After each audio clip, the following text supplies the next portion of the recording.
Buffalo's final preseason game is just 3 days away, and a decision on the starting quarterback by head coach Sean McDermott might be gaining some clarity. Here's where things sit 13 days away from the season opener.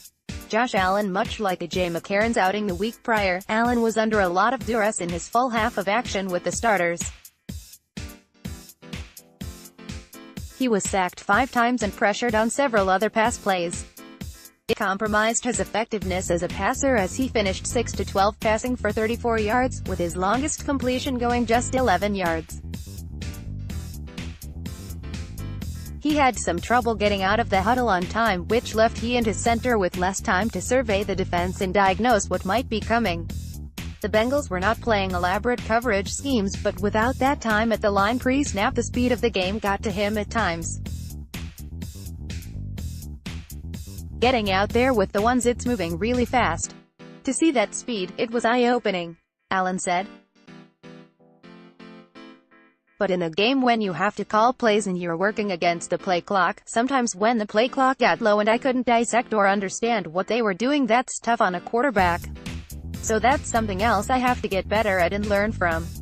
There were also instances where Allen admitted he held on to the ball too long. I didn't do a good enough job of getting the ball out on time and getting at our playmakers, said Allen. Holding on to the ball too long won't lead to good results most of the time. On one particular play, Allen was pressured and hit with his head hitting the turf hard. He was examined for a head injury, but was subsequently cleared to return to play, but never re-entered the game. The step up to starter level looked to be a big adjustment for Allen in several ways. AJ McCarron did not play against Cincinnati due to the shoulder injury he sustained in the Cleveland game. He was lightly throwing late in the week in practice, but sparingly.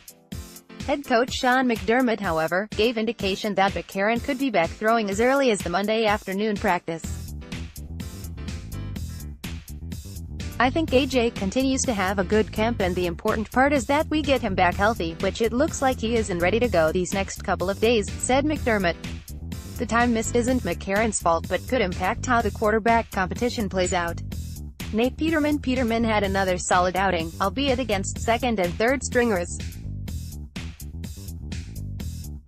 Through the course of the preseason, Peterman has been able to raise the level of play of those around him, and that counts for a lot with the offensive staff and head coach Sean McDermott. His statistics alone put him well ahead of Allen and McCarron, as he has a completion percentage of better than 80%, 80.5%.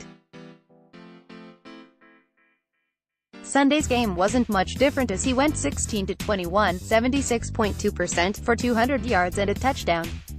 His passer rating in the preseason is 124.7, more than 40 points higher than Buffalo's other two signal callers, 87.5, 82.6. When you look across all 3 games to this point, including practice, but let's just take the games, he has shown that consistency, which is good to see, said McDermott. A young player just in the start of his second season who has shown some poise and some understanding of how the NFL works in terms of defensive schemes. So I've watched him grow and develop, which is good to see. Still more work to do, but I think he has been consistent, which is important at the quarterback position. Perhaps what is most impressive about Peterman's game is his ball location. Not only is Peterman accurate most of the time, but his ball placement is almost always in a place where only his receiving target can make a play on the ball and not the defender. I think he's been accurate, said McDermott. We noticed that in college as well. Certainly, there are some throws he'd like back from practice to games, but again he gives the guys a chance to run after the catch, which is important. Peterman was responsible for orchestrating both of the team's touchdown drives in the second half. He's a rhythm passer, who has generally made good decisions and been extremely accurate. That counts for a lot in the NFL. It appears he's put himself in the best position to be named the starter, but he's not assuming anything. It's a decision that's not up to me, he said. I definitely have put my best effort out there. There are things I could have done better and things I'll work on and get better at. We did some good things Sunday, but we left a couple of drives out there and it could have put us in a better position to win the game. I'll be ready to go regardless of what the decision